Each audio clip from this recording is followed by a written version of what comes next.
আল্লাহ পাক রব্বুল আলামিন বলবেন, ও ফেরেশতারা নাফরমানরে ধর, কবরে মঞ্জুরি চাপ লাগা দিবি রে বাবা।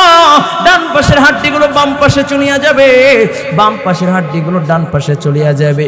ও যুবক ভাই, একটা বার কি ভেবেছো ওই অন্ধকার কবরে যখন রাইখা আসবে কেউ সঙ্গের সাথী হবে না, টাকা পয়সা ধন দৌলত সব বইরা হবে, এমনকি আমার সন্তান যার জন্য জীবন যৌবন কোরবান করে দিলাম, আমার সম্পদ যার জন্য লিখে দিলাম, ওই সন্তান আমাকে পাড়ায় পাড়ায় পাড়ায় পাড়ায় মাটি দিয়ে আসবে। ঠিক কিনা জোরে বললেন?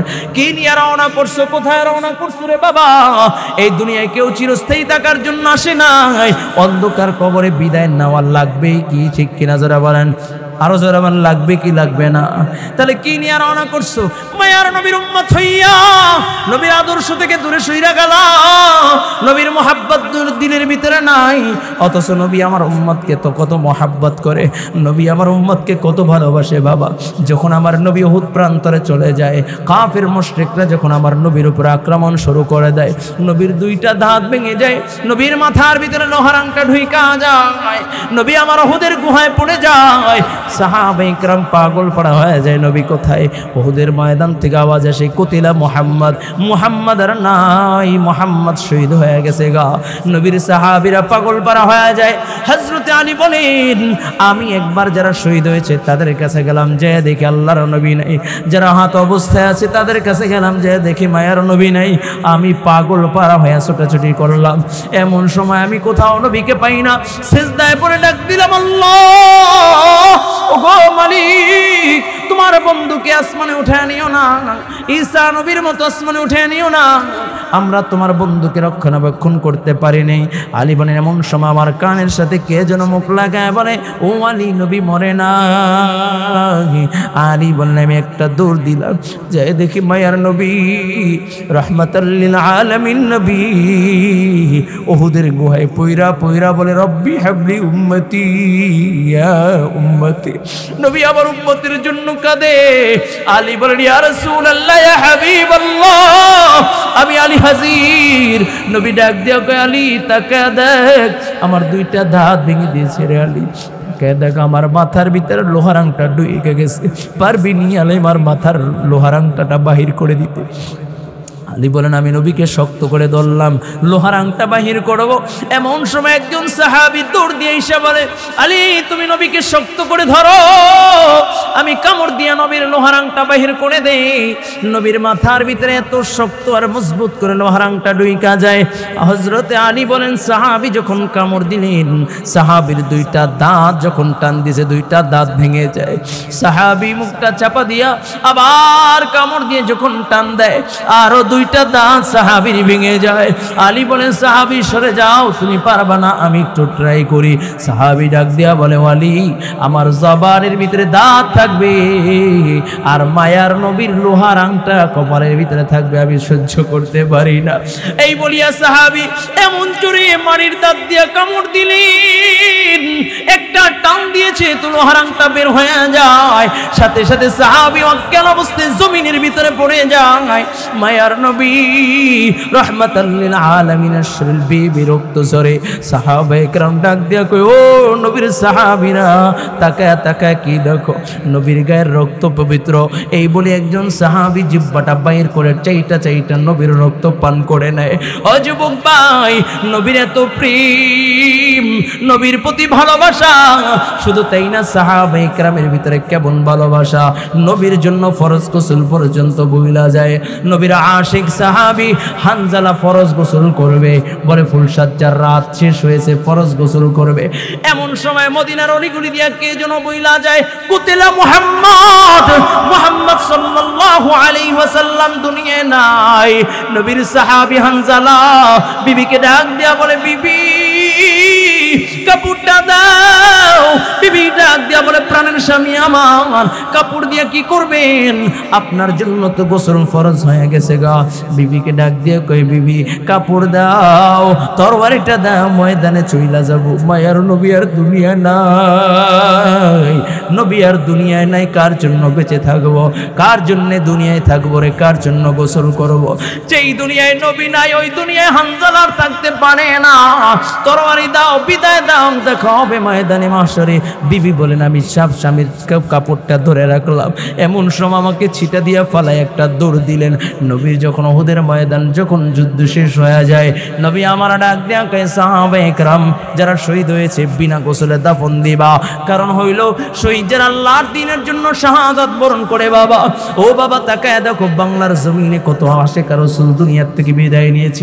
আমি বোলার প্রান্তরে গিয়েছিলাম বয়ান করার জন্য, এমন সময় বয়ানের আগ মুহূর্তে আল্লাহর এক বান্দা আমাকে ঝরা ধরে কান্না শুরু করে দিয়েছে। আমি ডাক দিয়া বললাম বাবা কেন কান্না করেন, কিসের জন্য কান্না করেন? ডাক দিয়া আবার হযরত এমনিতে কান্না করি না, আমি হইলাম শহীদের বাবা। আমি বললাম বুঝলাম না কেমনে শহীদের বাবা হইলেন? লা ইলাহা লা ইলাহা, ডাক দিয়া বললাম বাজান কেমনে আপনি শহীদের বাবা হইলেন? ডাক দিয়া বল হযরত ওই যে বোলার প্রান্তরে নবীকে নিয়ে ব্যঙ্গ করেছেন, নবীকে নিয়ে কটূক্তি করেছেন, নবীর ইজ্জতের উপর আঘাত করেছেন, নবীকে নিয়ে কটূক্তি করেছেন কুলাঙ্গার। তখন আমার সন্তান ওই শহীদের মিছিলে ওই গাজী ওই আল্লাহর নবীর আশিকদের সাথে আমার সন্তানও জিহাদের ময়দানে নেমে গিয়েছিল, রাজপথে নবীর ইজ্জতের জন্য নেমে গিয়েছিল। যখন পুলিশের বুলেট গুলা এসে যখন বুকটা জাজরা করে দেয়, আমার সন্তানের নিথর দেহটা পড়ে রয়েছিল। আমার সন্তানের রক্তগুলো ক্ষরণ হইতে হইতে আমার সন্তানটা শাহাদাত বরণ করেছে। লোকেরা ডাক দিয়ে কয়ে সন্তানকে নিয়ে মামলা করেন। আমি বললাম না না, আমার সন্তানের জন্য যদি আমি মামলা করি দুনিয়ায় বিচার চাই না, আমার সন্তানটা তো শহীদ হয়েছে, রব্বে করিমের সামনে রক্ত মাখা অবস্থায় আল্লাহর সামনে দাঁড়ায়া যাবে। কয় হযরত শুধু এই জন্য এটা বলার জন্য নয়, আমি যখন সকালবেলা আমার ঘর থেকে ফজরের নামাজের জন্য বের হই, আমার ওই শহীদ সন্তানের কবর থেকে মিশক আম্বরের ঘ্রাণ বাইর হয়। আল্লাহু আকবার। ও যুবক ভাই মায়ার নবী ডাক দিয়া বলেন সাহাবায়ে কেরাম যারা শহীদ হয়েছে বিনা গোসলে দাফন দিবা, কারণ শহীদ যারা হয়েছে শহীদরা কাল কিয়ামতের ময়দানে যখন দাঁড়াইবে তাদের রক্তের ফোঁটা দিয়ে কেউ হাত নাই, কেউ পা নাই, কেউ গর্দান নাই, কাটা অবস্থায় দাঁড়াইয়া যাবে।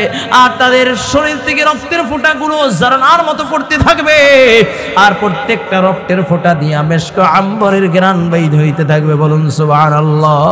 খলিফাতুর রাসূল হযরত আবু বকর সিদ্দিক রাদিয়াল্লাহু তাআলা নবীর ইন্তেকালের পরে যখন আবু বকর খেলাফতের দায়িত্ব পালন করেন, ওই সময় বিচারকের দায়িত্ব দিয়েছিলেন হযরত ওমর ফারুক রাদিয়াল্লাহু তাআলা আনহুর কাছে। সুবহানাল্লাহ। বিচারকের দায়িত্ব পেলেন হযরত ওমর ফারুক রাদিয়াল্লাহু তাআলা আনহু বিচারক, খলিফা হযরত আবু বকর, বিচারক হইল হযরত ওমর। কত সুন্দর, কত সুন্দর। একজন হলো হযরত আবু বকর হলো খলিফা, আর বিচারক হইল ওমর। যুবক ভাই ভালো করে বুঝবেন, দেখতে দেখতে 6 মাস পার হয়ে যায়। 6 মাস পরে হযরত ওমর ফারুক রাদিয়াল্লাহু তাআলা খলিফাতুর রাসূল আবু বকরের কাছে হাজির হয়ে যায়। ডাক দিয়া বলে ভাই আবু বকর বিচারকের দায়িত্ব দিয়েছেন। ও আবু বকর বিচারকের দায়িত্ব পেয়েছি, কিন্তু আমি বিচারকের দায়িত্ব পালন করতে পারবো না, আমি আমার বিচারকের চেয়ার আপনার কাছে হস্তান্তর করে দিলাম। আবু বকর চিন্তায় পড়ে গেলেন, ওমরের মতো মানুষ বিচারকের দায়িত্ব পালন করতে চায় না, তার মানে খেলাফতের মসনদে বসতে চায়। কারণ ওমরের ভিতরে তো খলিফা হওয়ার যোগ্য আছে, ওমর তো খলিফা হওয়ার যোগ্য, খেলাফতের মসনদে বসার যোগ্য। কেনই বা যোগ্যতা নাই? কেন যোগ্য হবেন না? আল্লাহর নবী যার ব্যাপারে বলেছেন লাউ কানা বাদি নাবিয়্যান লাকানা ওমর, ইসলাম সে তো পরশমণি, তারে কি পেয়েছে খুঁজি, পরশে যাহারা শোনা হলো যারা তাদের এই মোরা বুঝি। বলেছেন হযরত রাসূল শেষ পয়গম্বর, আমার পরে যদি নবী হতো কেউ হতো ঠিক সেই ওমর। অর্ধ পৃথিবীর শাসন করেছেন দুনির তখতে বসি, খেজুর পাতার প্রাসাদ ছিল যাহার, বারে বারে গেছে খুশি, শুধু আঙ্গুল হিলনে শাসন করিতেন এই জগতের, মুহাম্মাদের চরণে রেখেছিলেন সে শামশের। চিল্লায় কোন আল্লাহু আকবার। যার ব্যাপারে আল্লাহর নবী বলেন লাউ কানা বাদি নাবিয়্যান লাকানা ওমর, আল্লাহ তাআলা যদি আমার পরে যদি কাউকে নবী হিসেবে দুনিয়ায় পাঠাইতেন তাহলে আল্লাহ তাআলা ওমরকে নবুয়তি দিতেন। বলুন সুবহানাল্লাহ। শুধু তাই না, আল্লাহ তাআলা ওমরের মানসা অনুযায়ী, ওমরের মেজাজ অনুযায়ী, ওমরের চিন্তা চেতনা অনুযায়ী আল্লাহ পাক রব্বুল আলামিন কোরআনুল কারীমের ভিতরে এক জায়গা আয়াতে কারিমা পাঠাইছে। বলুন সুবহানাল্লাহ। যেটা ওমর বলেছে সেটাই আল্লাহ তাআলা কোরআনুল কারীমের ভিতরে পাঠিয়ে দিয়েছে। সুবহানাল্লাহ। এত যোগ্যতা সম্পন্ন একজন লোক, কয় শুধু যোগ্যতা সম্পন্ন তা নয়, হযরতে আলী ওমরের ব্যাপারে বর্ণনা করেন, এ দুনিয়ার মানুষ শোনো ওমর কেমন লোক। আমি আলী একদিন স্বপ্নের যুগে দেখলাম আল্লাহর নবী সরকারে দু আলম মুহাম্মদুর রাসূলুল্লাহ যখন ইন্তেকাল করলেন, খলিফাতুল মুসলিমিন ওমরের আমলনামায়, ওমরের জামানায় আমি স্বপ্নের যুগে দেখলাম মুহাম্মদুর রাসূলুল্লাহ মদিনার নবী মুহাম্মদুর রাসূলুল্লাহ ফজরের নামাজের জামাতের ইমামতি করতেছেন। আমি আলী আল্লাহর নবীর পিছনে নামাজে দাঁড়ায় গেলাম। জোরে কন্যা সুবহানাল্লাহ। স্বপ্নটা কেমন? এই মুখটা সাউন্ড নাই। আলী বলেন আমি স্বপ্ন দেখতেছি, আমি স্বপ্ন দেখতেছি আল্লাহর নবী ইমামতি করতেছেন। সুবহানাল্লাহ কোন আপনি। আমি স্বপ্ন দেখি নায়ক নায়িকা, গায়ক গায়িকা, এক মগার ঘরের মগা আমার কয় হুজুর আজকে আমি বড় ধন্য। কয় কেন? কয় স্বপ্ন দেখছি সাকিব খান। কি কয়? স্বপ্ন দেখছি সাকিব খান, এই জন্য ধন্য। ওই মিয়া তুমি সাকিব খান আর সাকিব আল হাসানকে স্বপ্ন দেখা মজা পাও, আর আমাদের আকাবের বুজুর্গরা আল্লাহর নবীকে স্বপ্ন দেখা মজা পায়। বলুন সুবহানাল্লাহ। তারা আল্লাহর জান্নাত মাঝে মাঝে দেখে। বলুন সুবহানাল্লাহ। এই জন্যই তো তাদের কোনো ভয় নাই। কয় 13টা বছর জেলখানায় বন্দি দেলোয়ার হোসেন সাইদি, আল্লামা দেলোয়ার হোসেন সাইদি, তারপর ভয় পায় নাই। কয় জেলখানায় শাহাদাত বরণ করেছে, ভয় পায় নাই। কারণ হইল ভয় কিসির? শাহাদাত বরণ করব, সোজা আল্লাহর জান্নাতে চইলা যাব। ঠিক কিনা জোরে বলেন। ওলামায়ে কেরাম দুনিয়ার কোনো কিছু লালন করে না, দুনিয়ার কোনো স্বপ্ন বাস্তবায়ন করতে চায় না। ওলামায়ে কেরাম চায় আল্লাহ তাআলার সাথে স্বপ্ন, আল্লাহ তাআলার সাথে সম্পর্ক করতে। ওলামায়ে কেরাম আল্লাহর নবীর আদর্শ বাস্তবায়ন করার জন্য নিজের জীবন যৌবন কোরবান করে দেয়, নিজের সর্বোচ্চ উজাড় করে দেয়। ঠিক কিনা জোরে বলেন, আরো জোরে বলেন ঠিক কিনা।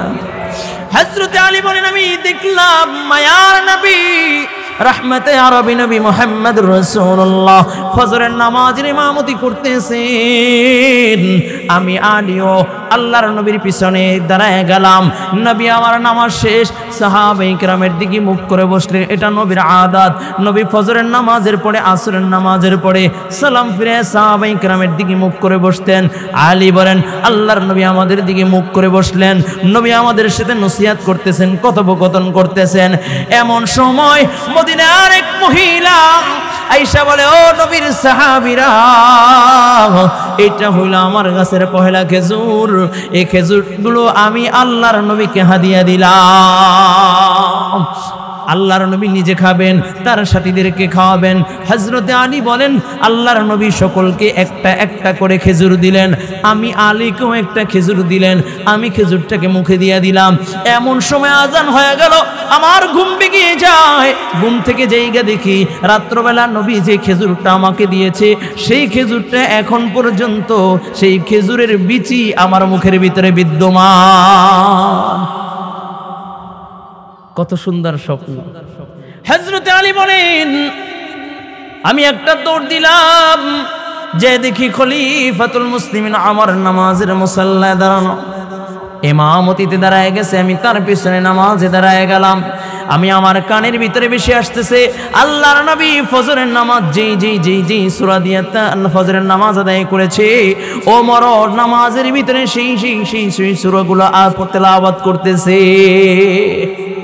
হযরত আলী বলেন ফজরের নামাজ শেষ, ওমর আমাদের দিকে মুখ করে বসলেন, আমাদের সাথে কথোপকথন করতেছেন।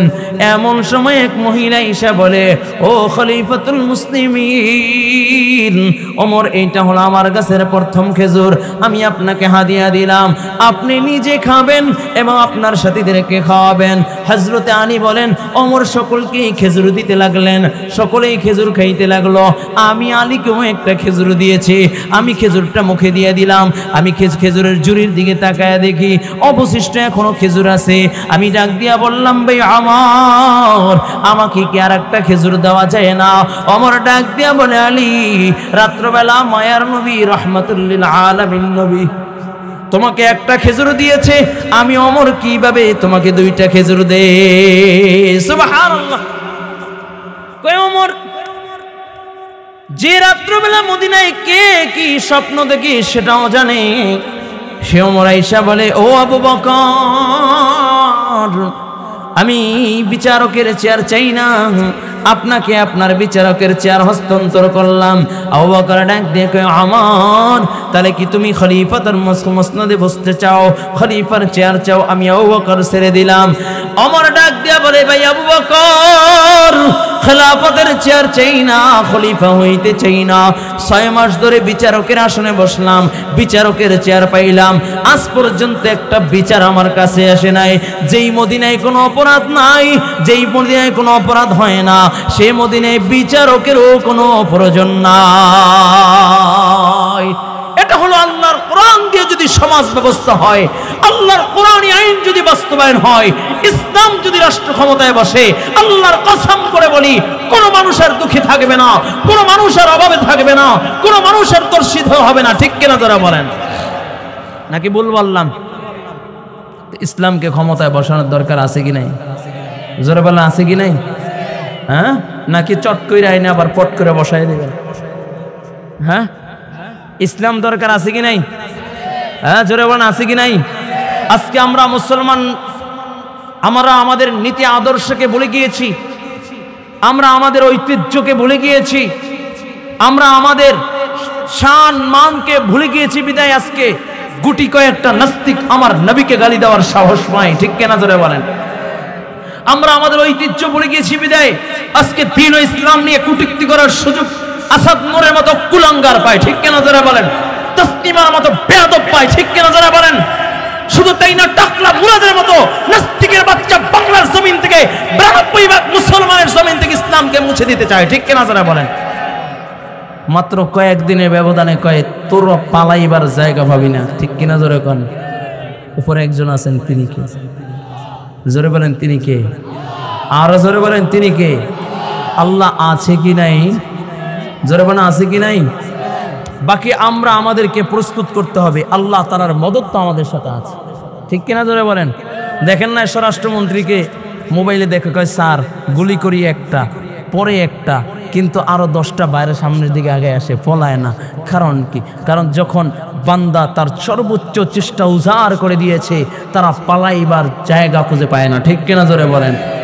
আর যারা এখনো যুবলীগ আওয়ামী লীগ করতেছো বা ছাত্রলীগ সন্ত্রাসী লীগের এখনো জড়িত আছো, আমি বলবো এখনো তওবার দরজা খোলা আছে। ঠিক কিনা জোরে বলেন? কোন নেতার আদর্শ তুমি গ্রহণ করতেছো যেই নেতা তোমাকে পালায় রাইখা চলে যায়? কি বলেন? ইসলামের ছায়াতলে আসো। লা তাসরিবা আলাইকুমুল ইয়াউম, কোনো প্রতিশোধ নেওয়া হবে না, বদলা নেওয়া হবে না, তওবা করে তুমি আসো। কিন্তু বিচার যেটা সেটা তো করাই হবে। হ্যাঁ, অপরাধের বিচার হবে কি হবে না? তাই বলে আমরা কি আইন হাতে তুলে নিব? জোরে বলেন? যুবক ভাইরা আমার, মুসলমানদের আমরা আমাদের ঐতিহ্যকে ভুলে গিয়েছি, আমরা আমাদের নীতি আদর্শ থেকে সরে গিয়েছি বিদায় আমরা আজকে পিছিয়ে। আল্লাহর নবী সাল্লাল্লাহু আলাইহি ওয়াসাল্লাম বদর প্রান্তরে গিয়েছিলেন কয়জনকে নিয়ে? জোরে বলেন, আরো জোরে বলেন। খুব মস্তগস্ত পালোয়ান ছিল, তাই না? অস্ত্রশস্ত্রের কোনো অভাব ছিল না, ঠিক না? গোড়া উটের কোনো অভাব ছিল না, ঠিক না? খালি হাত 313 জন, খালি হাত কয় 313 জন, বলে 626 খান হাত, নাকি 626 খান হাত নিয়া, খালি হাত নিয়া বদর প্রান্তরে হাজির হয়ে গেছে। চিল্লা এখন আল্লাহু আকবার। হয় না? জোরে কোন আল্লাহু আকবার। বদর প্রান্তরে 313 জন হাজির। আল্লাহর নবী সরকারে দো আলম দুইটা হাত উঠায় দিলেন। দোয়া করার সুন্নাত তরিকা হলো বুক বরাবর হাত উঠায়। নবী আমার বুক বরাবর হাত উঠে দোয়া করা শুরু করলেন। সাহাবায়ে কেরাম বলেন, বুখারীর বর্ণনা, নবীর হাত আস্তে আস্তে উপরে উঠতেছে, উপরে উঠতেছে, উপরে উঠতেছে, উপরে উঠতে উঠতে উঠতে উঠতে এত পরিমাণে উঠছে, সাহাবায়ে কেরাম বলেন আমরা পিছন থেকে তাকায় দেখি নবীর বগলের নিচের সাদা অংশ দেখা যায়। চিল্লা খান আল্লাহু আকবার, জোরে খান আল্লাহু আকবার। নবী এত উঁচে হাত উঠে দিলেন, দোয়া করলেন, আল্লাহ আমাদের অস্ত্র নাই, আমাদের পুঁজি নাই, দুর্বল কিছু মুমিনদেরকে নিয়ে আল্লাহ বদর প্রান্তরে হাজির হয়ে গেছে, তুমি আসমানি মদদ দান করো। আল্লাহ পাক রব্বুল আলামিন বলে, বন্ধু সান্ত্বনা নেন, ঘাবড়ায়েন না, আমি 1000 ফেরেশতা পাঠিয়ে দিলাম। চিল্লায় এখন আল্লাহু আকবার। এমনি এখনো যে আল্লাহু আকবার কইবে না, তার ইমানের দুর্বলতা আছে। জোরে কোন আল্লাহু আকবার, আরো জোরে বলেন মুমিনের আওয়াজে, চিল্লায় এখন আল্লাহু আকবার।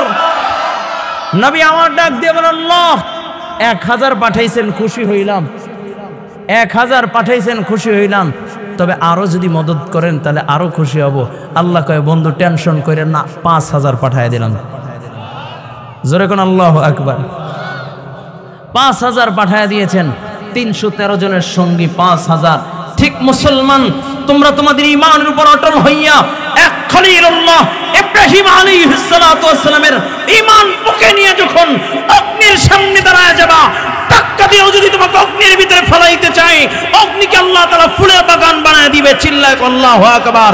শুধু তাই না, तमाम দুনিয়া যদি নমরুদের মতো ইব্রাহিমকে ধ্বংস করতে চায়, তুমিও যদি ইব্রাহিমের ভূমিকা পালন করো, আল্লাহ তাআলার দিকে মুতাওয়াজ্জহ হয়ে ঈমানের উপর অটল থাকতে পারো, तमाम দুনিয়ার বেঈমানরা এক হয়ে যাবে, এক চুল পরিমাণে তোমাকে ধ্বংস করতে পারবে না, এক চুল পরিমাণে তোমার ক্ষতি করতে পারবে না। ঠিক কিনা যারা বলেন, নাকি বল বললাম? মুসলমানদের ঈমানি জজবা আর পাওয়ার কেমন? খালিদ বিন ওয়ালিদ রাদিয়াল্লাহু তাআলা আনহু, নাম শুনছেন নি? খালিদ বিন ওয়ালিদ রাদিয়াল্লাহু তাআলা আনহু যুদ্ধের ময়দানে গেছেন, মাত্র 60 জন নিয়ে। কয়জন? জোরে বলেন, আরো জোরে আওয়াজ করে। 60 জন নিয়ে খালিদ বিন ওয়ালিদ রাদিয়াল্লাহু তাআলা আনহু যুদ্ধের ময়দানে গেছেন। এমন সময় ওপাশে হলো 60,000, এ পাশে কয়জন? ওপাশে কত? এ পাশে মাত্র 60 জন। যুদ্ধের ময়দানে নেমে গেলেন। খালিদ বিন ওয়ালিদ বলেন, এই রাসূলের সাহাবীরা শোনো, তোমরা হইল ঈমানদার মুমিন, মুসলমান হলো জিন্দা, तमाम দুনিয়ার বেঈমানরা হইল মুর্দা। চিল্লায় এখন আল্লাহু আকবার। মুসলমান কি বলেন? জোরে বলেন। মুসলমান জিন্দা, तमाम দুনিয়ার বেঈমানের গোষ্ঠী হলো মুর্দা। কয় জিন্দা একজন যথেষ্ট, মুর্দার সামনে तमाम দুনিয়ার সব মুর্দা। মুসলমান হলো জিন্দা, আমরা হলাম ঈমানদার মুমিন, আমরা জিন্দা, ভয় পাবার কোনো কারণ নাই। তবে যেহেতু 60,000 আসতেছে, তোমরা কিভাবে যুদ্ধ করবা? কয় তোমরা গোল হয়ে দাঁড়ায় যাও, তবে একজন আর আরেকজনের দিক চেহারা করে নয়, পিঠ করে গোল হয়ে দাঁড়ায় যাবা, পিঠ দিয়ে দাঁড়ায় যাবা।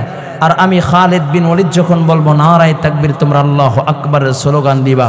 উপস্থিত সাথীরা বলেন, আমরা তাকায়া দেখলাম খালিদ বিন ওয়ালিদ রাদিয়াল্লাহু তাআলা আনহু যখন নারায়ে তাকবীরের স্লোগান দিচ্ছে, আমরা তাকায়া দেখলাম খালিদ বিন ওয়ালিদ রাদিয়াল্লাহু তাআলা আনহুর তরবারিটা 1 নয় 2 নয় 60 হাত লম্বা হয়ে যাচ্ছে। চিল্লায় বলো আল্লাহু আকবার, নারায়ে তাকবীর।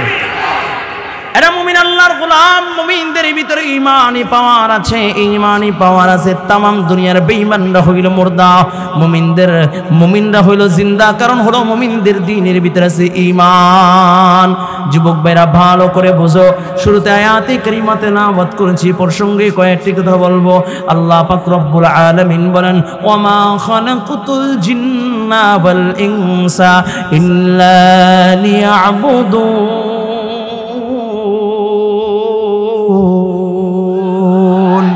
আল্লাহ পাক রব্বুল আলামিন বলেন, এর বান্দা, আমি তোমাকে দরদ নিয়া, মুহাব্বত নিয়া দিয়া আমি আল্লাহ তোমাকে বানাইলাম। যুবক ভাই, আল্লাহ তাআলা বড় আদর কইরা মোহাব্বত করে আল্লাহ তাআলা তোমাকে আমাকে বানাইছে। যুবক ভাই ভালো করে শোনো, আল্লাহ তাআলা যখন তোমাকে আমাকে বানাইবেন, তোমাকে আমাকে যখন সৃষ্টি করবেন, আল্লাহ পাক রব্বুল আলামিন সৃষ্টি করার আগে আল্লাহ তাআলা ফেরেশতাদেরকে নিয়ে মশওয়ারা করতেছেন, পরামর্শ করতেছেন। আল্লাহ তাআলা বলেন, ওয়া ইয ক্বালা রাব্বুকা লিল মালাইকাতি ইন্নী জাইলুন ফিল আরদি খলিফা। আল্লাহ তাআলা বলেন, ও ফেরেশতা, আমি দুনিয়া আমার প্রতিনিধি পাঠাইতে চাই, দুনিয়া আমার খলিফা পাঠাইতে চাই। ওয়া ইয ক্বালা রাব্বুকা লিল মালাইকাতি ইন্নী জাইলুন ফিল আরদি খলিফা ক্বালু আতাজআলু ফিহা মান ইউফসিদু ফিহা ওয়া ইউসফিকু দিমা ওয়া নাহনু নুসাব্বিহু বিহামদি ওয়া নুকদ্দিসু লাক। আল্লাহ তাআলাকে ফেরেশতারা ডাক দিয়ে বলে, আল্লাহ কাদেরকে দুনিয়ায় পাঠাইবেন? দুনিয়ায় যে যারা মারামারি করবে, ঝগড়া ফাসাদ করবে, কাটাকাটি করবে, আয় আল্লাহ গালিগালাজ করবে, তাদেরকে দুনিয়ায় পাঠাইবেন। আমরাই তো আপনার ইবাদত করি, আমরাই তো আপনার গোলামি করি, আমরাই তো আপনার প্রশংসা করি, আয় আল্লাহ আবার আপনি দুনিয়ায় প্রতিনিধি পাঠাইতে চান। আল্লাহ তাআলা বলেন, ও ফেরেশতারা, ইন্নী আ'লামু মা লা তা'লামুন। আল্লাহ ডাক দিয়া বলেন, ফেরেশতারা আমি যা জানি তোমরা তা জানো না। চিল্লায় কোন আল্লাহু আকবার। তার মানে আল্লাহ পাক রব্বুল আলামিন বড় আদর কইরা মোহাব্বত কইরা বান্দা বান্দি বানাইলেন। জাহান্নামে দেওয়ার জন্য নয়, আল্লাহ তাআলা জান্নাতে দেওয়ার জন্য বানাইছেন। ও যুবক ভাই, আল্লাহ তাআলা আসমান বানাইছেন, জমিন বানাইছেন, কুল কায়নাতকে আল্লাহ তাআলা বানাইছেন, এমনকি ফেরেশতাদেরকে আল্লাহ তাআলা বানাইছেন। সব কিছু আল্লাহ পাক রব্বুল আলামিনের ইশারায় হয়েছে। আল্লাহ তাআলা বলেছে কুন ফায়াকুন, আল্লাহ তাআলা সব কিছু কমপ্লিট করে দিলেন। ও যুবক ভাই, কিন্তু আল্লাহ তাআলা মানুষকে বড় আদর করে বানাইছেন। আল্লাহ তাআলা বলেন, আল্লাহ তাআলা বড় মোহাব্বত করে বানাইলেন। খলাকতু বিয়াদিয়া, আল্লাহ তাআলা আমি বলেন আমি হাত দ্বারা, আমার কুদরতি হাত দ্বারা আমার বান্দা বানাইলাম, জাহান্নামে দেওয়ার জন্য নয়। আল্লাহ বলেন আমি আমার বান্দাকে এত আদর কইরা মোহাব্বত করে কেন বানাইলাম জানোনি? আল্লাহ বলেন, ওমা খালাকতুল জিন্না ওয়াল ইনসা ইল্লা লিয়াবুদুন। আল্লাহ বলেন আমি আমার বান্দা বান্দিকে আমার ইবাদতের জন্য বানাইছি, আমার বান্দা বান্দিকে জিন এবং মানুষকে আমি আমার গোলামের জন্য বানাইলাম। লিয়াবুদুন তাফসীরে কিতাবের ভিতরে লেখা লিয়াশিকুন, লিয়াবুদুন আই লিয়াশিকুন, কয় আমার বান্দা বান্দিগুলো ইবাদতের মাধ্যমে আমি আল্লাহর ইশক ও মুহাব্বত, প্রেম ভালোবাসা জাহির করবে। চিল্লায় এখন আল্লাহু আকবার।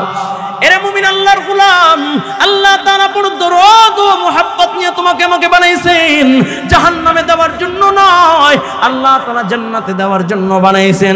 আল্লাহ তাআলা তোমাকে আমাকে কত মুহাব্বত করেন, কত ভালোবাসেন, একটু দিলের কানটা লাগায় দাও। পয়গম্বর নূহ আলাইহিস সালাতু ওয়াস সালাম একটু ভালো করে বুঝো। পয়গম্বর নূহ আলাইহিস সালাতু ওয়াস সালাম এক নয় দুই নয় 900 বছর পর্যন্ত দ্বীনের দাওয়াত দিয়েছেন।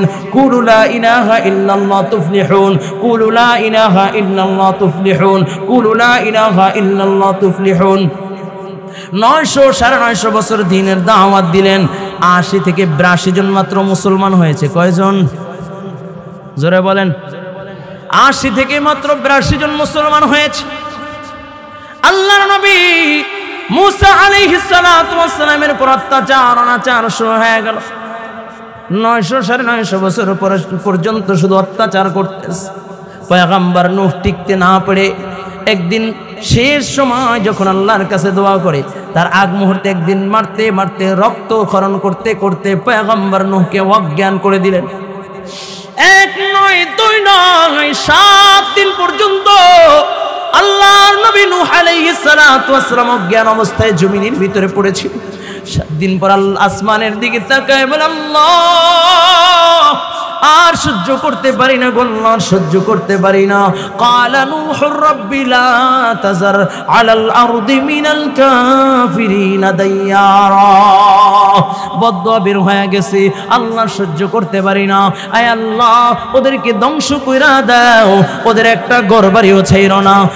কারণ নূহ জবান, তো জবানটা কার? জোরে কোন?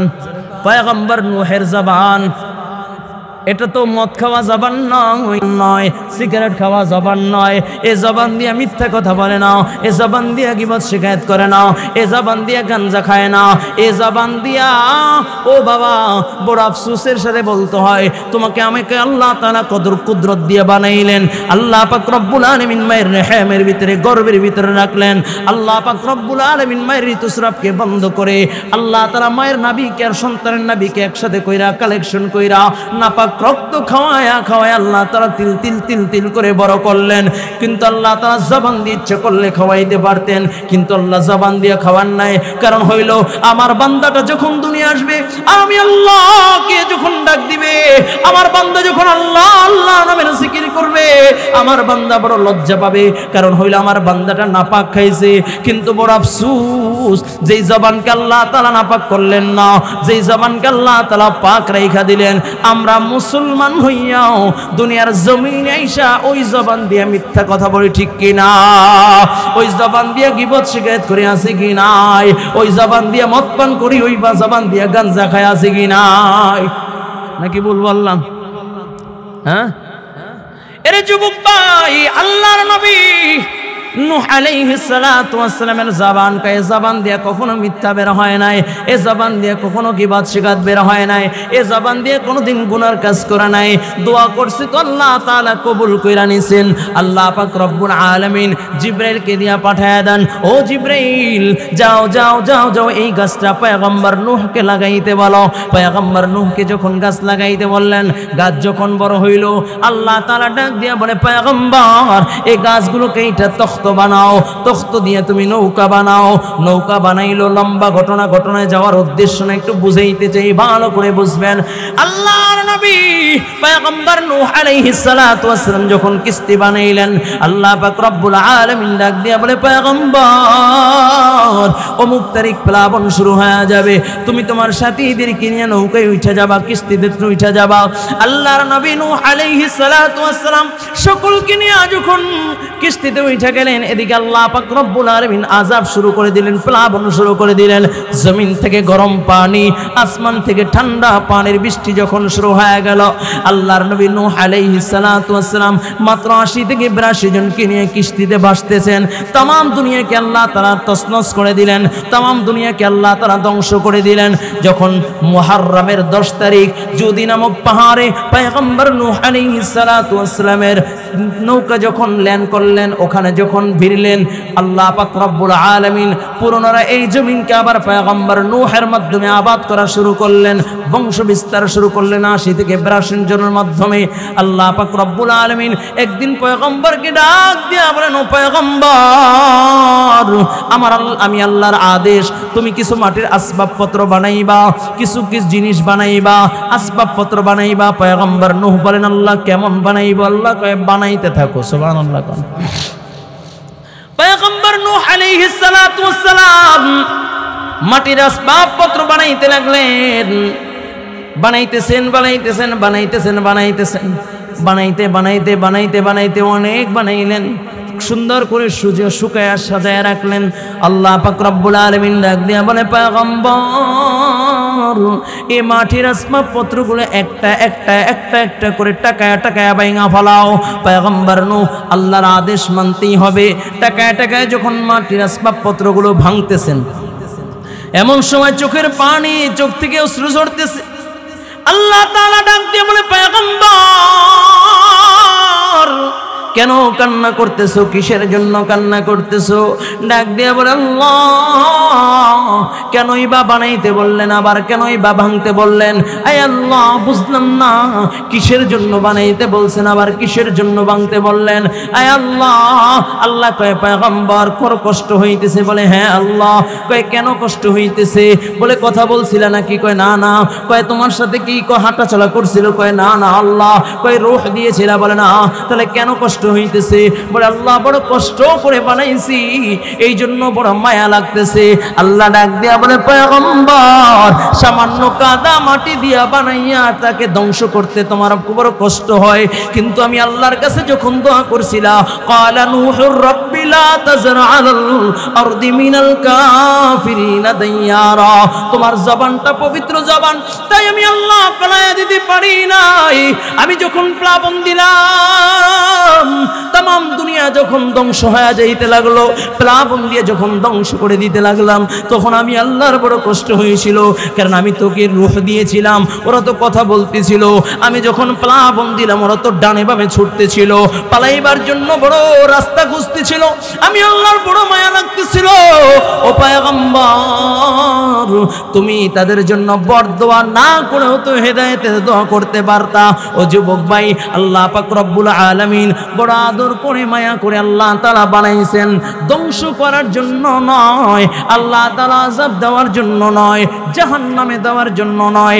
বড় আদর করে আল্লাহ তাআলা তোমাকে আমাকে বানাইছে, বড় মহব্বত করে আল্লাহ তাআলা তোমাকে আমাকে বানাইছে, বড় কুদরত দিয়ে আল্লাহ তাআলা তোমাকে আমাকে বানাইছে ওই জান্নাতের মালিক বানাইবার জন্য। কিন্তু যুবক ভাই, বড় আফসোস, আজকে আমরা শয়তানের ওয়াসওয়াসায় পড়ে গেলাম, শয়তানের ধোকায় পড়ে গেলাম। ওই আল্লাহ তাআলাকে মানি না, রবের গোলামি করি না, রবের গোলামি করতেও চাই না, ঠিক কিনা?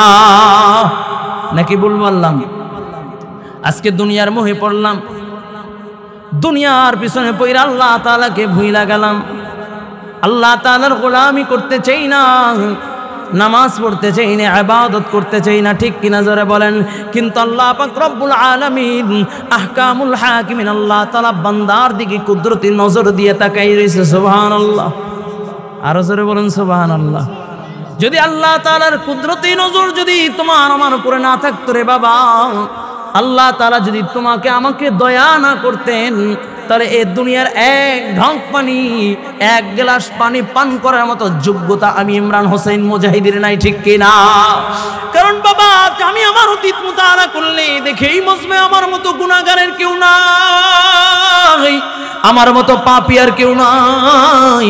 এই মজমে আমরা যে এসেছি বাবা, যে পাও দিয়ে হাইটা হাইটা আসলাম, এই পায়ের গুনাহ আছে, যে হাত উঁচা করলাম হাতের গুনাহ আছে, যে জবান দিয়ে কথা বলতেছি জবানের গুনাহ আছে, চোখের গুনাহ আছে। তোমার আমার জীবনটা গুনাহে জর্জরিত, কিন্তু আল্লাহ পাক রব্বুল আলামিন তো গুনাহ করার জন্য বানায় নাই। আল্লাহ বলেন, ওমা খালাকাতুল জিন্না ওয়াল ইনসা ইল্লা লিয়াবুদুন।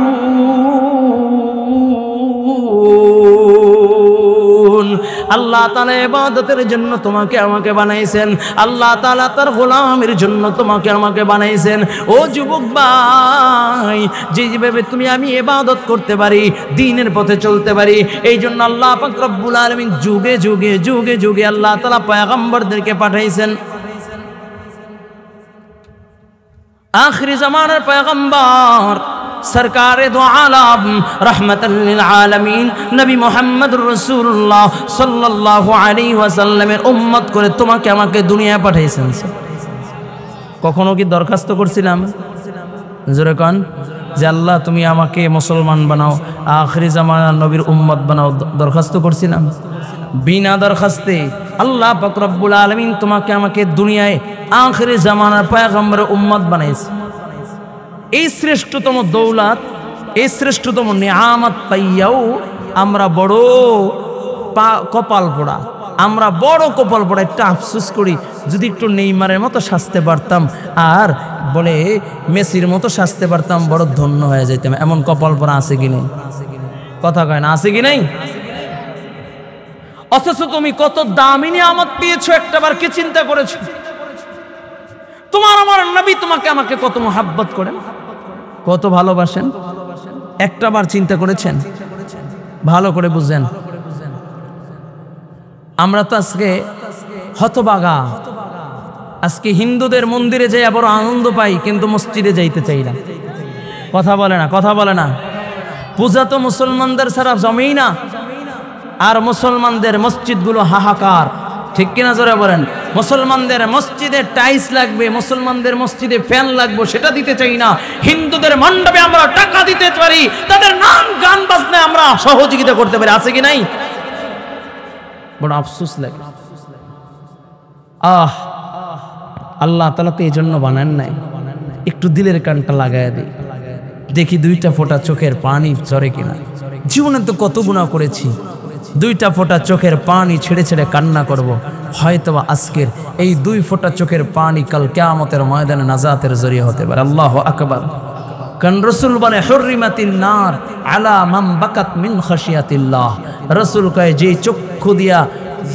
চক্ষু দিয়া জাহান্নামের ভয়ে অশ্রু ঝরে আল্লাহ তাআলা তার জন্য জাহান্নামের আগুন হারাম করে দেয়। চিল্লায় কোন আল্লাহু আকবার। আর জোরে বলে আল্লাহু আকবার। আপনি আমি তো কই মিয়া এত কান্নাকাটি করার দরকার কি? দুনিয়ার রং তামাশা সীমিত মানুষের জন্য পেয়েছি, একটু আনন্দ উল্লাস না করলে হয়? একটু যদি রং তামাশার ভিতরে ডুবে না থাকি তাহলে বুড়ো হইলে কি রং তামাশা করব? আছে কি নাই? অথচ আল্লাহ তাআলা বলেন ফালিয়াদহাকু কালিলান ওয়ালিয়াবকু কাসীরা। আল্লাহ তাআলা কয় কম কম হাসো, বেশি বেশি কাঁদো। রাসূল কয় হুররিমাতিন নার আলা মান বাকাত মিন খাশিয়াতিল্লাহ। চিল্লায় কোন আল্লাহু আকবার। আর জোরে কোন আল্লাহু আকবার। রাসূলের সাহাবীরা যাদের জিন্দেগীর সমস্ত গুনাহ মাফ, যাদের জন্য আল্লাহ রসুল তার পবিত্র জবান দিয়ে জান্নাতের খুশখবরি দিয়ে দিয়েছেন, তারা পর্যন্ত কান্না করেছেন। বলুন সুবহানাল্লাহ। হযরত ওসমান গনি রাদিয়াল্লাহু তাআলা আনহু যখন কবরের পাশ দিয়ে হাঁটতেন কান্না করতেন। প্রশ্ন করা হলো, আপনি জান্নাত জাহান্নামের আলোচনা করলেও এত কান্না করেন না, কবরের পাশ দিয়ে হাঁটলে যে পরিমাণে কান্না করেন? কয় এই কবর হলো মুসলমানদের জন্য প্রথম ঘাঁটি। এই কবরে যে মাপ পেয়ে গেছে সবগুলো ঘাঁটিতেই মাপ পেয়ে যাবে, আর কবরে যদি কেউ ধরা খেয়ে যায় সবগুলো ঘাঁটিতেই ধরা খেয়ে যাবে। ও যুবক ভাই, আমরা তো কবরের সামনে দাঁড়ায় দাঁড়ায় চেন কইলা দাঁড়ায় প্রসাব শুরু করে দিই। আছে কি নাই? আছে কি নাই? আবু বকর সিদ্দিক রাদিয়াল্লাহু তাআলা আনহু গভীর রাত্রে উঠা জান্নাতুল বাকিতে কান্না করতেছেন। সাথীরা এসে ডাক দেওয়া, কয় আবু বকর কেন কান্না করেন? কিসের জন্য কান্না করেন? কইখানে আমার কত দোস্ত আহবাব ঘুমায়, যাদের জীবনের গুনাহ মাফ, যাদের জানাজা আল্লাহর নবী পড়েছেন, যাদেরকে আল্লাহর নবী নিজে কবরে রেখেছেন। আমি আবু বকর কান্না করি, আমার না জানি কি হবে, কি জবাব দিব অন্ধকার কবরে গিয়ে, এ ভয়ে আমি কান্না করি। চিল্লায় কোন আল্লাহু আকবার। আরো জোরে কোন আল্লাহু আকবার। অথচ আবু বকর তো আবু বকর। আল্লাহর নবী একদিন আয়েশাকে নিয়ে বের হলেন জ্যোৎস্না রাত। আম্মা জান আয়েশা সিদ্দিকা রাদিয়াল্লাহু তাআলা আনহাকে প্রশ্ন করেন, আয়েশা এই যে আকাশের তারকা কেউ গুনতে পারবে? আয়েশা বলি, ইয়া রাসূলুল্লাহ না। আল্লাহর নবী বলেন, এই যে আকাশের তারকা দেখো, এই তারকার চেয়েও আমার কিছু উম্মত আছে যাদের নেকি এই তারকার চেয়েও বেশি। আল্লাহু আকবার। কোন হয় না? জোরে কোন আল্লাহু আকবার। আয়েশা বড় আগ্রহ হইলেন, ইয়া রাসূলুল্লাহ কার এই তারকা আসমানে তারকার চেয়েও নাকি বেশি? একটু আমার জানতে মনে চায়। আগ্রহ নিয়ে শুনতে চাইলেন।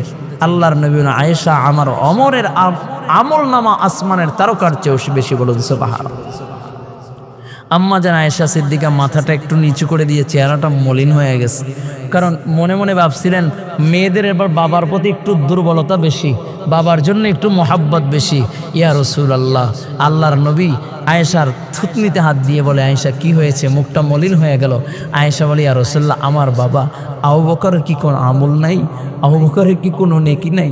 নবী আমার 2টা চোখের পানি ছেড়ে দিলেন। নবী ডাক দিয়ে বলে, আয়েশা আমার আবু বকরের কথা জানতে চাও?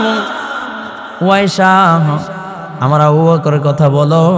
আমার আবু বকরের এক রাত্রের আমল নামা যদি এক পাল্লায় রাখা হয়, ওমরের গোটা জীবনের আমল নামা যদি অপর পাল্লায় রাখা হয়, আমার আবু বকরের আমল নামা ওজনদার হয়ে যাবে।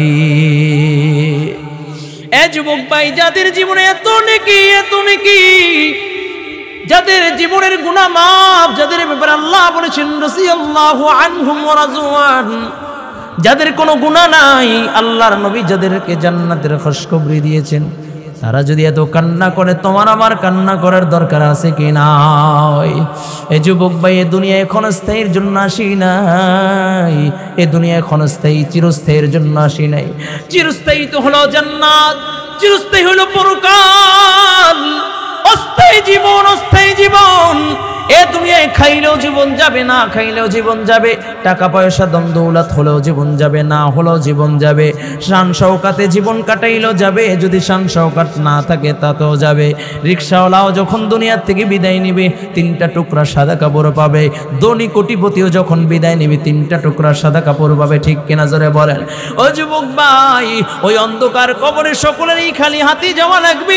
অন্ধকার কবর 3.5 হাত মাটি, এ 3.5 হাত মাটিতে যখন জমিয়ে তোমাকে রাখবে, যদি তোমার ঈমান থাকে, আমল থাকে, অন্ধকার কবরে রাখার সাথে সাথে দুইজন ফেরেশতা চলে আসবে, প্রশ্ন করবে মান রব্বুকা ওয়া মান দীনুকা। যদি বলবে, আর যদি ঈমান থাকে, আমল থাকে, আল্লাহ তাআলার সাথে যদি সম্পর্ক থাকে, বলবে রব্বি আল্লাহ দীনিয়াল ইসলাম। আমার নবীর দিকে ইশারা করে বলবে এই ব্যক্তিকে চিনো। বলবে কেনই বা চিনবো না, যার মহাব্বতে দাঁড়িয়ে রাখলাম, যার মহাব্বতে সুন্নাত অনুযায়ী আমল করলাম, যার মহাব্বতে দ্বীনের উপরে চললাম। এ হলো মায়ার নবী, রাহমাতুল লিল আলামিন নবী মুহাম্মদুর রাসূলুল্লাহ। আর যদি বাবা ওই অন্ধকার কবরে যদি ঈমান না নিয়ে যাওয়া যায়, আল্লাহর নাফরমান হয়ে যদি অন্ধকার কবরে যাও, বলে দুইজন ফেরেশতা চলে আসবে, প্রশ্ন করবে মান রব্বুকা, বলবে লা আদরি লা আদরি, ওয়া মান দীনুকা লা আদরি লা আদরি। আল্লাহ পাক রব্বুল আলামিন বলবেন ও ফেরেশতারা নাফরমান রে ধর, কবরে মঞ্জুরি চাপ লাগা দিবি রে বাবা। ডান পাশের হাড্ডিগুলো বাম পাশে চলিয়া যাবে, বাম পাশের হাড্ডিগুলো ডান পাশে চলিয়া যাবে। ও যুবক ভাই, একটাবার কি ভেবেছো ওই অন্ধকার কবরে যখন রাইখা আসবে, কেউ সঙ্গের সাথী হবে না, টাকা পয়সা ধন দৌলত সব বইনা হবে। এমনকি আমার সন্তান যার জন্য জীবন যৌবন কোরবান করে দিলাম, আমার সম্পদ যার জন্য লিখে দিলাম, ওই সন্তান আমাকে পাড়ায় পাড়ায় পাড়ায় পাড়ায় মাটি দিয়ে আসবে। ঠিক কিনা জোরে বললেন? কি নিয়ে রওনা করছো, কোথায় রওনা করছো রে বাবা? এই দুনিয়ায় কেউ চিরস্থায়ী থাকার জন্য আসে নাই, অন্ধকার কবরে বিদায় নেওয়া লাগবে কি? ঠিক কিনা জোরে বলেন? আরো জোরে বলেন, লাগবে কি লাগবে না? তাহলে কি নিয়ে রওনা করছো?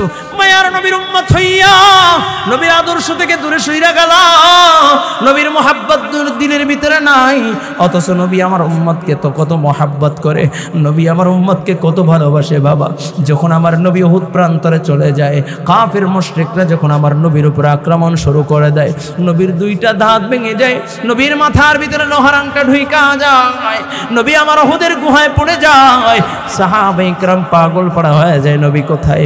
উহুদের ময়দান থেকে আওয়াজ আসে কুতিলা মুহাম্মদ, মুহাম্মদ আর নাই, মুহাম্মদ শহীদ হয়ে গেছে গা। নবীর সাহাবীরা পাগল পড়া হয়ে যায়। হযরত আলী বলেন আমি একবার যারা শহীদ হয়েছে তাদের কাছে গেলাম, যে দেখি আল্লাহর নবী নাই, যারা হাত অবস্থায় আছে তাদের কাছে গেলাম, যে দেখি মায়ার নবী নাই। আমি পাগল পাড়া হয়ে ছোটাছুটি করলাম, এমন সময় আমি কোথাও নবীকে পাই না। সিজদায় পড়ে ডাক দিলাম, আল্লাহ ওগো মালিক, তোমার বন্ধুকে আসমানে উঠে নিও না, ঈসা নবীর মতো আসমানে উঠে নিও না, আমরা তোমার বন্ধুকে রক্ষণাবেক্ষণ করতে পারিনি। আলী বলেন এমন সময় আমার কানের সাথে কে যেন মুখ লাগায় বলে, ও আলী নবী মরে না।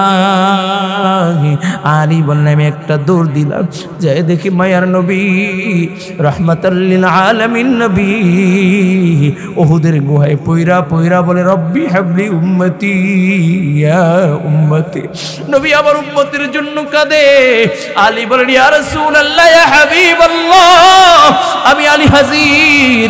নবী ডাক দিয়া কয় আলী তাকা দেখ, আমার 2টা দাঁত ভেঙে দিয়েছে রে আলী, দেখ আমার মাথার ভিতরে লোহার আংটা ঢুকে গেছে, পারবি নি আলী আমার মাথার লোহার আংটাটা বাহির করে দিতে? আলী বলেন আমি নবীকে শক্ত করে ধরলাম, লোহার আংটা বাহির করব। এমন সময় একজন সাহাবী দৌড় দিয়ে এসে বলে, আলী তুমি নবীকে শক্ত করে ধরো, আমি কামড় দিয়ে নবীর লোহার আংটা বাহির করে দেই। নবীর মাথার ভিতরে এত শক্ত আর মজবুত করে লোহার আংটা ঢুইকা যায়। হযরতে আলী বলেন সাহাবী যখন কামড় দিলেন, সাহাবীর 2টা দাঁত যখন টান দিয়েছে 2টা দাঁত ভেঙে যায়। সাহাবী মুখটা চাপা দিয়া আবার কামড় দিয়ে যখন টান দেয়, আরো 2টা দাঁত সাহাবীর ভেঙে যায়। আলী বলেন সাহাবী সরে যাও, তুমি পারবা না, আমি একটু ট্রাই করি। সাহাবী ডাক দিয়া বলে আলী আমার জবানের ভিতরে দাঁত থাকবে আর মায়ার নবীর লোহার আংটা কপালের ভিতরে থাকবে, আমি সহ্য করতে পারি না। এই বলিয়া সাহাবী এমন জোরে মারির দাঁত দিয়া কামড় দিলেন, একটা টান দিয়েছে তো লোহার আংটা বের হয়ে যায়, সাথে সাথে সাহাবী অজ্ঞান অবস্থায় জমিনের ভিতরে পড়ে যায়। মায়ার নবী রাহমাতাল লিল আলামিনের শরীর বিবি রক্ত ঝরে। সাহাবায়ে কেরাম ডাক দিয়া কই, ও নবীর সাহাবীরা, তাকায় তাকায় কি দেখো, নবীর গায়ের রক্ত পবিত্র। এই বলে একজন সাহাবী জিহ্বাটা বাইর করে চাইটা চাইটা নবীর রক্ত পান করে নেয়। ও যুবক ভাই, নবীর এত প্রেম, নবীর প্রতি ভালোবাসা, শুধু তাই না সাহাবায়ে কেরামের ভিতরে কেমন ভালোবাসা, নবীর জন্য ফরজ গোসল পর্যন্ত ভুলা যায়। নবীর আশিক সাহাবী হানজালা ফরজ গোসল করবে, বলে ফুলসজ্জার রাত শেষ হয়েছে, ফরজ গোসল করবে। এমন সময় মদিনার অলিগুলি দিয়া কে যেন বইলা যায়, কুতিলা মুহাম্মদ, মুহাম্মদ সাল্লাল্লাহু আলাইহি ওয়াসাল্লাম দুনিয়ায় নাই। নবীর সাহাবী হানজালা বিবিকে ডাক দিয়া বলে, বিবি কাপড়টা দাও। বিবি ডাক দিয়া বলে, প্রাণের স্বামী আমার, কাপড় দিয়া কি করবেন? আপনার জন্য তো গোসল ফরজ হয়ে গেছে গা।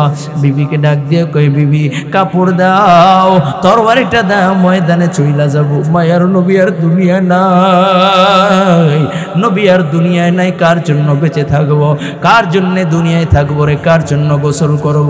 যেই দুনিয়ায় নবী নাই ওই দুনিয়ায় হানজালার থাকতে পারে না। তরবারি দাও, বিদায় দাও, দেখা হবে ময়দানে মাশরে। বিবি বলেন, আমি সব স্বামীর কাপড়টা ধরে রাখলাম। এমন সময় আমাকে ছিটা দিয়া ফালায় একটা দৌড় দিলেন। নবীর যখন উহুদের ময়দান, যখন যুদ্ধ শেষ হয়ে যায়, নবী আমার ডাক দিয়া কয়, সাহাবায়ে কেরাম যারা শহীদ হয়েছে বিনা গোসলে দাফন দিবা। কারণ হইল শহীদ যারা আল্লাহর দ্বীনের জন্য শাহাদাত বরণ করে। বাবা, ও বাবা, তাকায় দেখো বাংলার জমিনে কত আশিক আর রাসূল দুনিয়ার থেকে বিদায় নিয়েছি। আমি ভোলার প্রান্তরে গিয়েছিলাম বয়ান করার জন্য। এমন সময় বয়ানের আগ মুহূর্তে আল্লাহর এক বান্দা আমাকে ঝরা ধরে কান্না শুরু করে দিয়েছে। আমি ডাক দিয়া বললাম, বাবা কেন কান্না করেন, কিসের জন্য কান্না করেন? ডাক দিয়া আবার, হযরত এমনিতে কান্না করি না, আমি হইলাম শহীদের বাবা। আমি বললাম, বুঝলাম না, কেমনে শহীদের বাবা হইলেন? লা ইলাহা লা ইলাহা। ডাক দিয়া বললাম, বাজান কেমনে আপনি শহীদের বাবা হইলেন? ডাক দিয়া বলে, হযরত ওই যে বলার প্রান্তরে নবীকে নিয়ে ব্যঙ্গ করেছেন, নবীকে নিয়ে কটূক্তি করেছেন, নবীর ইজ্জতের উপর আঘাত করেছেন, নবীকে নিয়ে কটূক্তি করেছেন, কুলাঙ্গার। তখন আমার সন্তান ওই শহীদের মিছিলে, ওই কাজে, ওই আল্লাহর নবীর আশিকদের সাথে আমার সন্তানও জিহাদের ময়দানে নেমে গিয়েছিল, রাজপথে নবীর ইজ্জতের জন্য নেমে গিয়েছিল। যখন পুলিশের বুলেট গুলা এসে যখন বুকটা জাজরা করে দেয়, আমার সন্তানের নিথর দেহটা পড়ে রয়েছিল। আমার সন্তানের রক্তগুলো ক্ষরণ হইতে হইতে আমার সন্তানটা শাহাদাত বরণ করেছে। লোকেরা ডাক দিয়ে কয়ে, সন্তানকে নিয়ে মামলা করেন। আমি বললাম, না না, আমার সন্তানের জন্য যদি আমি মামলা করি, দুনিয়ায় বিচার চাই না। আমার সন্তানটা তো শহীদ হয়েছে, রব্বে করিমের সামনে রক্ত মাখা অবস্থায় আল্লাহর সামনে দাঁড়ায় যাবে। কয়, হযরত শুধু এই জন্য, এটা বলার জন্য নয়, আমি যখন সকালবেলা আমার ঘর থেকে ফজরের নামাজের জন্য বের হই, আমার ওই শহীদ সন্তানের কবর থেকে মিশক আম্বরের ঘ্রাণ বাইর হয়। আল্লাহু আকবার। ও যুবক ভাই, মায়ার নবী ডাক দিয়া বলেন, সাহাবায়ে কেরাম যারা শহীদ হয়েছে বিনা গোসলে দাফন দিবা। কারণ শহীদ যারা হয়েছে, শহীদরা কাল কিয়ামতের ময়দানে যখন দাঁড়াইবে, তাদের রক্তের ফোঁটা দিয়ে কেউ হাত নাই, কেউ পা নাই, কেউ গর্দান নাই, কাটা অবস্থায় দাঁড়াইয়া যাবে। আর তাদের শরীর থেকে রক্তের ফোঁটাগুলো ঝরনার মতো পড়তে থাকবে। আর প্রত্যেকটা রক্তের ফোঁটা দিয়ে মিশক আম্বরের ঘ্রাণ বাইর হইতে থাকবে। বলুন সুবহানাল্লাহ। নবী ডাক দিয়া কয়, সাহাবায়ে কেরাম বিনা গোসলে দাফন দিবা। যখন সাহাবায়ে কেরাম শহীদদেরকে দাফন দিবে, এমন সময় তাকায় দেখা ওলা কেশ পাগল বেশ একটা মহিলা মুহুদ প্রান্তরে আসতেছে, নবীর সামনে দাঁড়ায় যায়। নবীকে ডাক দিয়া বলে, ইয়া রাসূলুল্লাহ, ইয়া হাবিবাল্লাহ, ওগো মায়ার নবী, সকলকে বিনা গোসলে দাফন দিল, আমার স্বামীকে বিনা গোসলে দাফন দিবেন না। নবী আমার ডাক দিয়া কয়, মহিলা তোমার স্বামীকে? বলে, ইয়া রাসূলুল্লাহ, ইয়া হাবিবাল্লাহ, ওগো নবীজি, আমার স্বামী হইল আপনার আশিক সাহাবী হানজালা। নবী আমার ডাক দিয়া কই, আমার হানজালা কখন আসলো? আমি তো আমার হানজালার বিবাহ করাইয়া দিয়ে আসছি। আমার হানজালা আবার কেমনি মদিনা থেকে উহুদ প্রান্তরে এসেছে। বলি ইয়া রাসূলুল্লাহ ইয়া হাবিবাল্লাহ, শুধু উহুদ প্রান্তরে এসেছে তা নয়, হানজালা ফরজ গোসলের কথা পর্যন্ত ভুইলা গেছে। হানজালা ডাক দিয়ে কয়, কার জন্য আর গোসল করব গো? কাকে গোসল করে আমি আমার চেহারা দেখাইব? মায়ার নবী আর দুনিয়ায় নাই। যেই দেশে নবী নাই, যেই দেশে নবী নাই, যেই জগতে নবী নাই, ওই জগতে আর হানজালাও থাকতে চায় না। বলে ইয়া রাসূলুল্লাহ ইয়া হাবিবাল্লাহ, আমার হানজালাকে গোসল না দিয়া তা ফোন দিবেন না। নবী আমার ডাক দিয়া কয়, সাহাবায়ে কেরাম হানজালার লাশটাকে বের করো। সাহাবায়ে কেরাম যারা শহীদ হয়েছে লাশ খুঁজে কোথাও পায় না, যারা আহত অবস্থায় পড়ে আছে তাদের কাছেও যায়, কোথাও পায় না। আল্লাহর নবীর কাছে ডাক দিয়ে বলেন, ইয়া রাসূলুল্লাহ, আমার স্বামী কোথায়? নবীর চোখ বেয়ে বেয়ে অশ্রু ঝরতেছিল। নবী আমার কান্না শুরু করে দিয়েছিলেন। মহিলাটা চিল্লা জমিনের ভিতরে পড়িয়া যায় আর ডাক দিয়া বলি, ইয়া রাসূলুল্লাহ ইয়া হাবিবাল্লাহ, নবীজি আপনি কেন কান্না করেন গো নবীজি? আমার হানজালাকে কি আল্লাহ তাআলা জাহান্নামে দিয়ে দিয়েছে? নবী ডাক দেয়া কয়, মহিলা, এটা কোনো দুঃখের কান্না নয়, এটা হলো শোকের কান্না। আরে সাহাবীরা শোনো, আমার হানজালাকে আল্লাহ তাআলা দুনিয়ার কোনো সাধারণ পানি দিয়ে গোসল দিবেন না।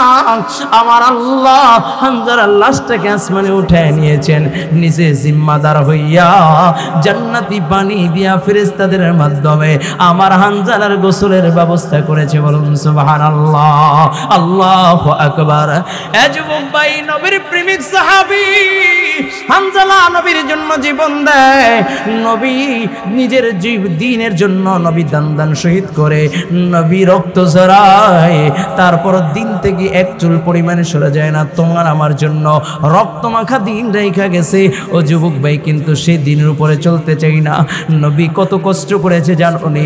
যেই শহরে নবী আমার বড় হয়েছে, যেই শহরটাকে আল্লাহ তাআলা নবীর জন্য সাজাইছে, ওই তায়েফের ময়দান, যেই তায়েফের ময়দানে আমার নবী শিশুকাল কাটাইলেন, যেই তায়েফের ময়দানে আল্লাহ তাআলা আমার নবীর জন্য বরকত দিলেন, ওই তায়েফের ময়দানে আমার নবী যখন দ্বীনের দাওয়াত নিয়ে গেলেন, তায়েফবাসী নবীর দাওয়াত মানলেন না, তায়েফবাসী নবীর দাওয়াতকে গ্রহণ করলেন না, বরং ছোট ছোট বাচ্চাদেরকে লীলা দিলেন, কয়ে মুহাম্মাদের দিকে পাথর নিক্ষেপ করবার, পাগল পাগল পাগল বলে পাথর নিক্ষেপ করবা।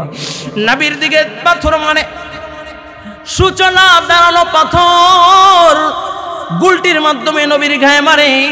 যেই নবীর গায়ে মশা মাছি পড়া পর্যন্ত হারাম, সেই নবীর গায়ের যখন পাথরের আঘাতগুলো পড়ে ছিটকে মেরা রক্তগুলো বেরো হয়ে যায়, গড়ায় গড়ায় গড়ায় গড়ায় রক্ত বেরো হয়। নবীর পাগড়ি দিয়া ও রক্তগুলোকে মুইসা নাই। হযরতে যায়েদ বলি, ইয়া রাসূলুল্লাহ ইয়া হাবিবাল্লাহ, পাগড়িটা লাল হয়ে গেল, আপনি কেন পাগড়ি দিয়ে রক্ত মুছতেছেন?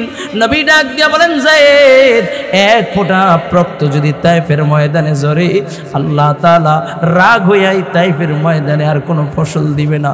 আল্লাহ তাআলা রাগ হইয়া এ তায়েফে আর কোনো ফসল দিবে না, তায়েফটাকে আল্লাহ ধ্বংস করে দিবেন।